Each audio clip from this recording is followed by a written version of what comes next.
बारिशों की वजह से तबाही भी काफ़ी ज़्यादा होनी है। इतना फर्श ना बह सी उठने बहने वास्ते बड़ी सनी तबाही निकली है। फर्श सारा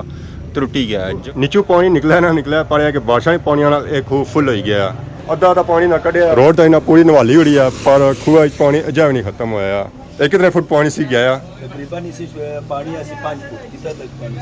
अच्छा यहाँ पर जो निशान लगे हुए इतना तक पानी सी है। तक मैं टली गया साना इधर तक। अच्छा बिच वही तो आए हुए हैं। इसने सूरत हाल जी हैगी ना वो काफ़ी ज़्यादा खराब हो गई है। टायर तो मलू बह गया है। इसने अंदर हवा ना ही कोनी हवा जी है जो सारी नहीं सारी निकली गई है। हम टायर भी आना माफ़ कर टाइम ਨਾਲ इसी हवा भरवाई गए तो नहीं तो हमारे अंदर कुछ भी नहीं रहन गए तरह हमारे अंदर कुछ भी नहीं गया क्योंकि अगर मैं रोड तक खड़ा ना तो हमारा भी सत्या नाश हो जाती है। हाय बेजी हाय बेजी।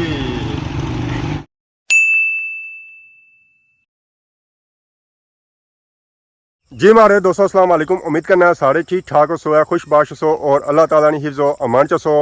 मैं राशिद शबीर सतकीरे यूट्यूब चैनल और फेसबुक पेज राशिद शबीर आज सारी खिदमत फिर आजना जी का नवी वीडियो के नीता है। इस वेले मैं मौजूद हाँ अपने ग्रहणी बनी पर रोज़ नहीं बारिशों की वजह से सारी ग्रहणी बन फुल हुई है। काफ़ी था रौनक लगियां हुई मइयां गाइयां बकरियां था आई रही पानी पीने वास्ते और नहाने वास्ते। तो बाकी आप माशाल्लाह सा चेक करो सारे ग्रहण व्यू हमेशा की तरह बहुत ही खूबसूरत और प्यारा।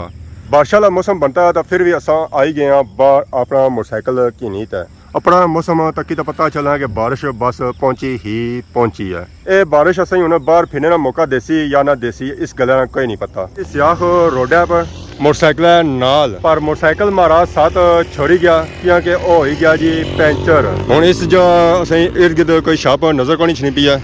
पैंचर वाली शाप जी है जो वो है समलोठे मोड़ा विच। इसने सूरत हाल जी हैगी ना वो काफ़ी ज़्यादा खराब हो गई है। टायर तो मलू बह गया है। इसने अंदर हवा ना ही कोनी हवा जी है जो सारी नहीं सारी निकली गई है। हम टायर भी आना माफ़ कर टाइम ਨਾਲ इसी हवा भरवाई गए तो नहीं तो हमारे अंदर कुछ भी नहीं रहन गए तरह हमारे भी अंदर कुछ भी नहीं गया क्योंकि अगर मैं रोड तक खड़ा ना तो हमारा भी सत्या नाश हो जाती है। तो हमारी मर्जी है इसने पर बहने थोड़े पिछा भी जाने किक मारने तो आराम आराम जुलने तो इसी की पेंचर लाई करने क्योंकि इस गर्मी के मौसम में पेंचर मोटरसाइकिल हो जाना तो बड़ा सख्त बुखार होना है। हाय बेजी हाय बेजी दुकान पर पेंचर नहीं पिछा रही जी मोटरसाइकिल में आता रोड़ी रोड़ी पे तो बड़ी मुश्किल नहीं आता है। नहीं पता मैं किस तरह आता बाकी साथ कौन लेबर की मैं ना लाइए तो कल आने जी काफ़ी ज़्यादा मैं लेबर आती है तो मैं जो आया ना वो मुश्किल नहीं आया बड़ा औखा पुछा है इतना सत्यानाश हो गया जी। अच्छा हूँ खिलाने मोटरसाइकिल पापे की देने कि वो पेंचर लाना अल्लाह है। मोटरसाइकिल फेंक लाया तक निकला क्या पापा और स्पेशल आई गया जी इतना पेंचर लाने वास्ते ये जो है जी महर बंदे तो वह जो बंदा है वो महर बंदा को नहीं है वो जो जस ही रहा है। तो माशाल्लाह चेक करो जी पापा मेरा फुल ट्रेन है। अजकल इन्होंने वाले तो साइकिल लगे घर माली रेस्ट पड़ाने वो कितने ने अजकल घरे ही है कि दसो पेंचर इसी कच्चा पक्का किया वो पक्का ही लिख नहीं होना फिर लाओ ऐसा जल्दी करो गड्डी ना स्प्रिंग जो है जो सटी है नीचे जुलने लड़ने वास्ते कि स्प्रिंग असें कुछ लभना है लो जी स्प्रिंग जो पिया होना सारा वो ए दख पिया सी इसी नाल लवाना ज़्यादा इस टेंडा नाल जो होना जो जरूरी होना नहीं तो कम इस तरह हो जाना है। बाकी इस वे अस जो मौजूद हाँ जी और समलोठा मोड़ च मौजूद हाँ माशाल्लाह चेक करो जी समलोठा मोड़ नहीं रौनक माशाल्लाह ये बाजार जो है जो वो भी गर्मा गर्म होना पाया भखना पाया तो इतना असें हर किस्म की दुकान मिल ही सकनी होटल भी मिलती है स्टोर भी मिल सकना जी चीज़ चाहिए उतों मिलती इतों असें अजकल टका टक भी मिली सकना जी। वाह जी वाह बजाओ ना जी सिगरेट बजाओ जाओ दसो असें भी किस बजाइयां ये तकना केड़ा सेब जाना जी। वाह एक बार फिर करना फिर एक बार फिर वाह जी वाह ए बच्चा कोई जरा है जी टका टका बजाना सीख गया। टायर तो खुली गया ट्यूब निकली रही है बाहर इसी चेक कर सकना कि पेंचर कुत्ता हम पता नहीं हवा ना चेक होना है या पानिया पर होना है। अगर भारी का पेंचर होया तो फिर पानिया पर असी अगर बड़ा होया तो ये ट्यूब भी बनी पी जाए ट्यूब ठीक है जै जरा हवा जराक भी लीक हुई ना तो पेंचर है तो उस सैट सही कराना ही है। ट्यूब भी पड़ी रही हवा ट्यूब खुलना शुरू हो गया है लो जी पेंचर लबाने पेंचर लीक होया हाँ साढ़े ऊपर हूँ पेंचर लगना या नहीं लगना या लग सी तो सब पता लग पेंचर लगना या नहीं लगना। पेंचर लगना शुरू हो गया पहले उसने कही रगड़ाई ताकि इसमें पर पेंचर सही खली जाए। अगर रगड़ाई वगैरह ना हुई है थोड़ी जगह ना हुई है तो पेंचर फिर ऊपर खलना नहीं है। उस वास्ते ये रगड़ाई जी है जो वो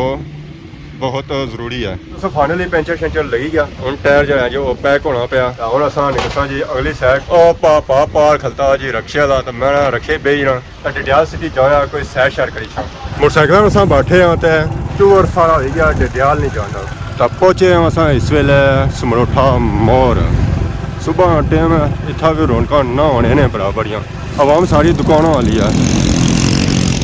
होए होए होए इतना तिलकन चौक याद है असल जिथा होया ये सी कि इतना खुंदा से खूह राती हुई बारिश पानी सारा चला गया अंदर नीचू पानी निकला ना निकला पर कि बारिशा पानी एक खूह फुल हो गया अद्धा अद्धा पानी ना कढ़िया रोड तो इन्ना पूरी नवाली हुई है पर खूह पानी अजा भी नहीं खत्म होया। ये फर्स्ट टाइम सा तो क्या हो कि खूह सिरी लगी है और बंदा इस तू नीचे जे सकना है या लोग अगर खूह चो पानी कढ़ने होने सन पीने होने सन इस खूह चो पानी जा गया और बाहर गया ये अवाम उस पानी कढ़ी रही है पानी पीने काबल नहीं ना ज़्यादा बारिशा का पानी है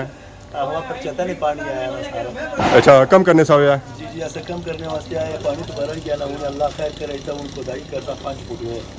हूँ क्या खुदाई हो सी अच्छी करो सी ना नहीं इंशाल्लाह करसा अल्लाह खैर करे एक कितने फुट पानी सी गया तकरीबन इसी पानी ऐसे 5 फुट कितना तक पानी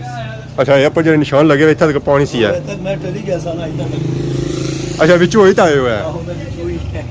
हूँ और कितना पानी सी रहना तकरीबन इसी 1.5 फुट पानी 1.5 फुट रह गया क्योंकि इसने ऊपर लगा हुआ छेड़ ये सारा छेड़ा पानी इसने अंदर छिना लिया क्या हूँ सही बाहर जाने का रास्ता तो है कौन सी है तो फिर ऐसा खूह ढेना रहा तो वह पता नहाना रहा चलो है कि रोडे वाली बचत होगी है उन्हें कि पानी नहीं लगना रहा छांटे नहीं पैने रहे उन्होंने कपड़े खराब नहीं होने रहे और बचत उस वेला तो उन्होंने यही की है हूँ उन्होंने कपड़े सही खराब हो सकते हैं बाकी जी आवाम इर्द गिर्द खल सी ना उसमें भी कपड़े सही खराब हो सकते बेसिकली इतना पहले होना सी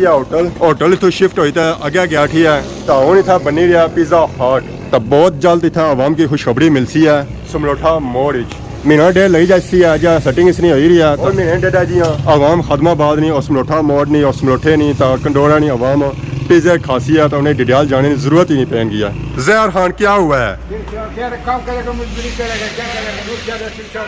अल्लाह का शुक्र आपका तो सिस्टम सब खराब हुआ है क्या करेगा बारिशों के अल्लाह के रहमतों के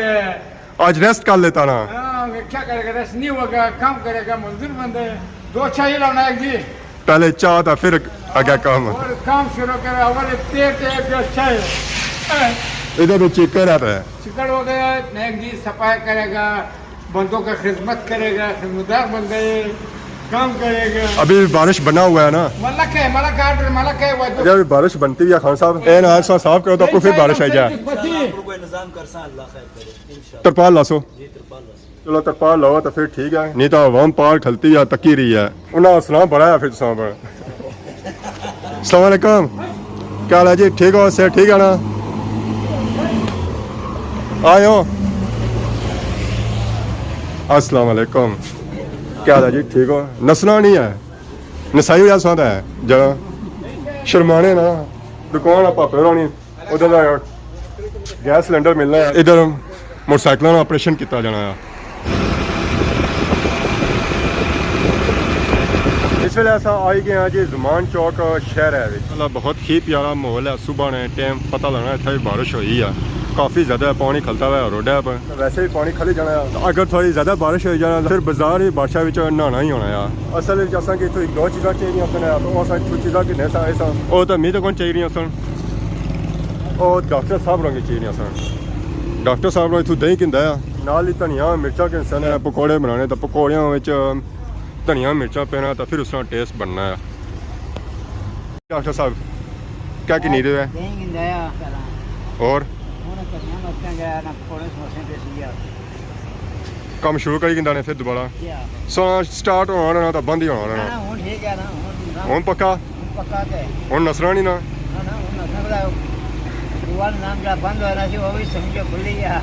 धनिया मिर्चा भी कोई धरी ने साहब के सोया हसबे जायका ही किन है जी सिर्फ एक दिहाड़ी उसका हो पकौड़िया उसका हो जाए क्या फिर वो बादी खराब हो जाती है पापा और दसना चाचो रंग की धनिया तो मिर्चा फिर ऐसा कि लगे जैसा अपने ठीक है फिर अस बनाने पकौड़े तो समोसे और करनी है आवाम की खिदमत सुबह सु शाम हो गया तो टाइम ना बिल्कुल पता ही नहीं चलिया जमान चौक आए सा सुबह ने टाइम पर ऊँट पै गई शाम सूरज अलमोस्ट ही ले गया तो नेरा होना पिया तो सारी आवाम भी जानी पी कार अपनी दुकाना नी क्लोजिंग करने पे इतने असा एक चीज़ तकी सी है ये पहलियां मकोड़े ये भी सेबे की इंजॉय करी रहे पापा और पारे उन्हें फल फ्रूट उन्हें गड्डी लाई है उन्हें मारे लिए इन्ना की सेब दिता है सेबे की नुक्स है उसी है तइयां उन्हें इन्ना की सेब दिता है तो वैसे उन्हें सेब देना कुछ सी है क्योंकि इस वेले सेब भी बड़े महंगे बड़े औखे कि होने पुराने बंगले ये है जमान चौक प्लोटा इसी आखने जी माशाल्लाह पारसों की इलाका नज़र आई रहा है बहुत ही प्यारा और खूबसूरत इलाका है